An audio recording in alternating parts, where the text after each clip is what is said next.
ঈমান থাকবে না, তাহলে আপনি লা ইলাহা ইল্লাল্লাহকে মানবেন আর রিসালাতের বেলা কার্পণ্য করবেন, এমনটা কোনো ঈমানদার করতে পারে না।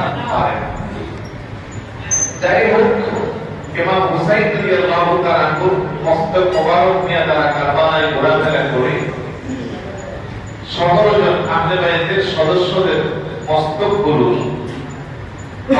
ইয়াজিদের নেতৃত্বে ১৭ জন তাদের শরীর আগায় ইমাম হুসাইন রাদিয়াল্লাহু তাআলা মস্তক মোবারককে সবচেয়ে বড় একটা তীরের আগায় আর বাকিগুলোকে সাধারণভাবে দিয়ে ইবনে জিয়াদ আদেশ দিয়েছে তোমরা ঘুরবা, জমাকীর্ণ জায়গায় মানুষ গ্যাদারিং হইলে করে বর্ণনা দিবা যে ইয়াজিদের কথা না শোনার কারণে হুসাইনের আজকের এই পরিণতি হয়েছে। তোমরাও যারা আছো যদি ইয়াজিদকে তোমাদের ইমাম না মানো তাহলে তোমাদের এই পরিণতি হবে।